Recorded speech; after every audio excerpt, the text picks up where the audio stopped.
Nadia tumbuh sebagai gadis sederhana di kota kecil dengan mimpi yang begitu besar.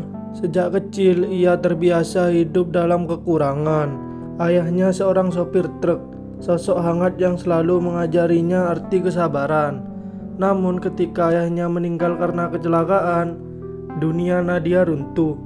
Ibunya mencoba bertahan hingga akhirnya menikah lagi dengan seorang pria bernama Arman. Dan dari pernikahan itu hadir seorang anak laki-laki bernama Raffi, kakak tiri yang lebih tua 5 tahun darinya. Awalnya hidup terasa normal. Raffi tampak sopan, perhatian dan sering membantu Nadia belajar. Ia bahkan sering mengantarnya ke sekolah. Nadia polos dan percaya, menganggap Raffi sebagai pelindung. Tapi semua itu berubah ketika kepercayaan yang ia berikan justru menjadi awal dari luka yang tak pernah terbayangkan. Suatu malam, rumah terasa sunyi. Hujan turun deras, lampu sering padam. Saat itulah sesuatu terjadi yang menghancurkan seluruh hidup Nadia. Ia mencoba melawan, menangis, memohon, tapi dunia seolah membisu.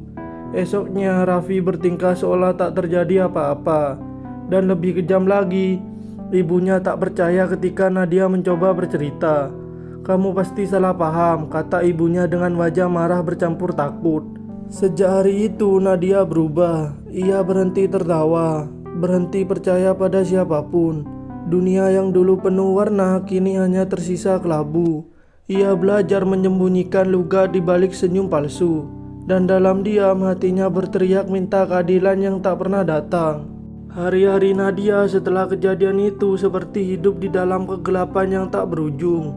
Ia mulai kehilangan semangat, menjauh dari teman, dan sering menatap kosong keluar jendela kamarnya yang kecil. Di sekolah ia menjadi pendiam. Tatapan kasihan orang-orang membuatnya semakin merasa kotor dan tak berharga. Malam-malamnya diisi tangis yang tertahan, diselimuti rasa takut dan marah yang tak tahu harus ditumpahkan kepada siapa.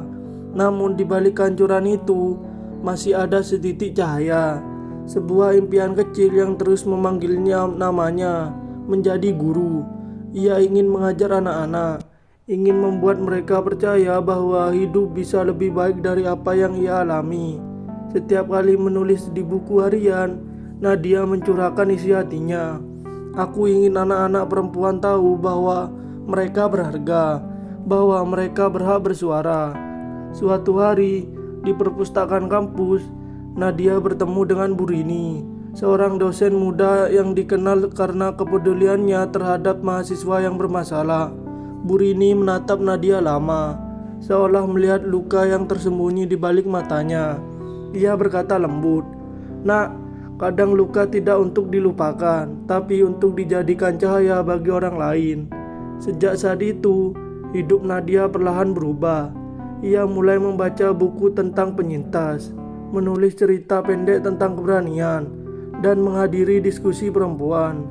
Meskipun rasa sakit masih ada, kini ia tahu rasa sakit itu bukan akhir dari segalanya, tapi awal dari perjalanan panjang untuk menemukan dirinya kembali. Waktu berjalan pelan, tapi luka di hati Nadia tak kunjung sembuh. Setiap kali menatap cermin, ia merasa melihat sosok asing, gadis yang kehilangan cahaya di matanya.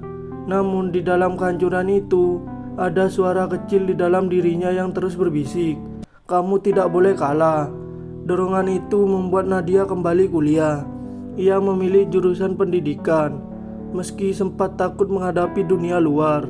Setiap langkah menuju kampus adalah perjuangan antara rasa takut dan keberanian. Tapi Nadia tahu, satu-satunya cara untuk keluar dari kegelapan adalah dengan berjalan melewatinya. Di kampus, Bu Rini menjadi sosok yang seperti ibu baginya. Ia membimbing, mendengar, dan memberi Nadia ruang untuk tumbuh. Suatu kali, dalam sesi diskusi, Bu Rini berkata, "Maafkan bukan berarti melupakan, tapi memberi diri kita izin untuk sembuh."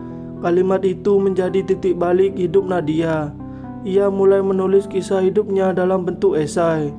Pertama kali ia membacakan tulisannya di depan kelas, tangannya gemetar.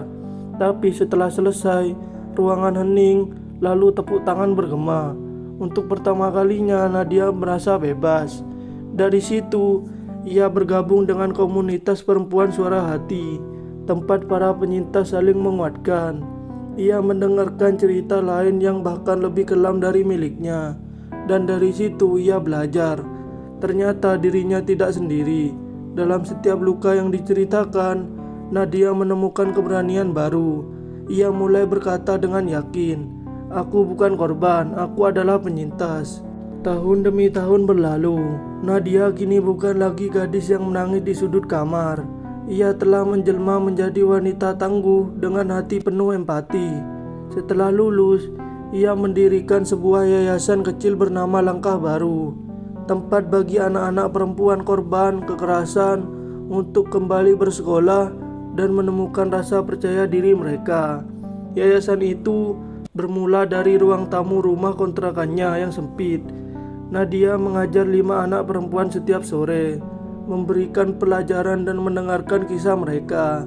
Ia tahu setiap air mata punya cerita, dan setiap cerita punya kekuatan untuk menyembuhkan. Suatu hari, media lokal meliput kegiatannya. Dari situlah kisah Nadia mulai dikenal. Ia diundang ke berbagai seminar dan acara televisi. Namun saat diwawancarai, ia hanya berkata sederhana, "Aku tidak ingin digasihani. Aku hanya ingin dunia tahu bahwa luka bukan akhir dari segalanya." Kini di dinding ruang kelas yayasannya tertulis kalimat yang menjadi semboyan hidupnya. "Aku pernah jatuh sedalam mungkin, tapi dari dasar itu aku belajar bagaimana cara terbang." Nadia tahu luka itu akan selalu menjadi bagian dari dirinya, tapi ia tidak lagi membencinya, karena tanpa luka itu ia takkan pernah tahu seberapa kuat dirinya sebenarnya. Setiap kali ia melihat anak-anak kecil tertawa di kelasnya, Nadia tersenyum. Ia telah menemukan arti hidup, mengubah penderitaan menjadi cahaya bagi orang lain. Kini Nadia berdiri di depan ratusan siswa dalam sebuah seminar di Jakarta. Tangannya tak lagi gemetar, matanya memancarkan keyakinan. Ia memandang wajah-wajah muda di depannya, anak-anak perempuan yang mungkin pernah merasa kecil, takut atau tak berharga. Dengan suara lembut namun tegas ia berkata, "Aku pernah menjadi korban, tapi aku menolak untuk terus hidup dalam bayangan itu. Hari ini aku memilih untuk menjadi penyembuh, bukan hanya untuk diriku, tapi untuk orang lain." Ruangan hening, banyak yang menitikkan air mata, bukan karena iba, tapi karena mereka merasa disentuh oleh keberanian Nadia. Ia tak berbicara sebagai orang suci atau tanpa rasa sakit. Ia berbicara sebagai seorang yang pernah hancur, tapi memilih untuk tidak tinggal di reruntuhannya. Setelah seminar itu, banyak gadis yang datang menemuinya, memeluk dan berbisik, "Kak, aku juga pernah seperti kamu." Nadia selalu tersenyum dan menjawab, "Kita semua bisa sembuh, asal kita mau saling menggenggam." Kini yayasannya berkembang pesat. Banyak relawan bergabung, membawa semangat baru. Nadia menjadi simbol keteguhan hati, bukan karena ia sempurna, tapi karena ia berani menghadapi masa lalunya dengan kepala tegak.